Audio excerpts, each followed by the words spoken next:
மோடி அறிமுக விழாவுக்கு முன்னாடி உங்களை சந்திச்சிருந்தாரு. இது 2026 தேர்தல் கூட்டணிக்கான ஒரு முன்னெடுப்புன்னு எடுத்துக்கலாமா?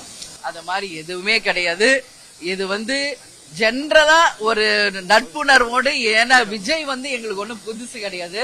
மேபி உங்களுக்கு எல்லாம் புதுசான்னு தெரியாது. எங்க வீட்டு பக்கத்துலதான் இருந்தாரு. சாலி கிராமத்துலதான் பல ஆண்டு காலம் வாழ்ந்திருக்காரு. கேப்டனுக்கும் எஸ்ஏசி சாருக்குமான நட்பு என்ன என்பது இந்த உலகத்துக்கு தெரியும். எனவே விஜய் வீட்டுக்கு வர்றது இப்போ ஒண்ணு புதுசுல எவ்வளவு வாட்டி வந்திருக்காரு.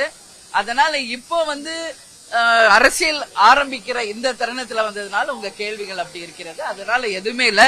விஜய் எப்பவும் எங்க வீட்டுக்கு வர்ற மாதிரி எங்க வீட்டு பிள்ளை மாதிரி தான் அன்னைக்கு வந்திருக்காரு.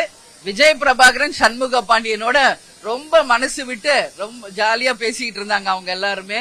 அப்ப என்னுடைய செகண்ட் சன் சண்முக பாண்டியன் சொன்னாரு, அண்ணா நீங்க தான் எங்களுக்கு முன்னுதாரணம் சினிமா உலகல அப்படின்னு சொன்னாரு.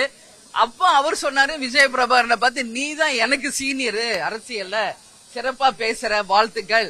அதே மாதிரி பிரஸ் சிறப்பா ஹேண்டில் பண்ற, எனவே உனக்கு மனப்பூர்வமான வாழ்த்துக்கள் அப்படின்னு சொல்லி விஜய் பிரபாட்ட பேசிட்டு இருந்தாரு. இந்த மாதிரி அவங்களுக்குள்ள ஒரு யங்ஸ்டர்ஸ்குள்ள ஒரு நல்ல கலந்துரையாடல் அன்னைக்கு இருந்தது. அது மட்டும் இல்ல, ப்ரொடியூசர் அர்ச்சனா வந்திருந்தாங்க, வெங்கட் பிரபு வந்திருந்தாரு. வெங்கட் பிரபு எனக்கு சின்ன வயசுல இருந்து தெரியும். எனவே அது ஒரு குடும்ப சந்திப்பு மாதிரி தான் எனக்கு இருந்தது. கோட் திரைப்படம் இப்ப எல்லா ப்ரொடியூசர், டைரக்டர், ஹீரோ வரும்போதே உங்க எல்லாருக்குமே அது தெரிஞ்சிருக்கக்கூடிய ஒரு விஷயம்தான்.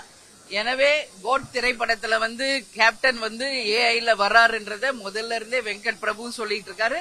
நானும் அதை சொல்லிட்டு இருக்கேன். வந்தாங்க, சந்திச்சாங்க அப்படின்றத.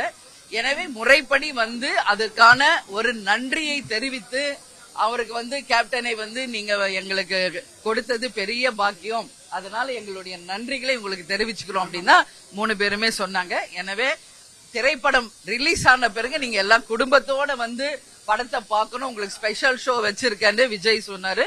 கண்டிப்பாக நாங்க பாப்போம் அப்படின்னு நான் சொல்லியிருக்கேன் விஜய் கிட்ட. அது மட்டும் இல்ல, கேப்டன் வர இடம் மிக பிரம்மாண்டமாக வந்திருக்குமா அப்படின்னு ரொம்ப ஹாப்பியா சொன்னாரு.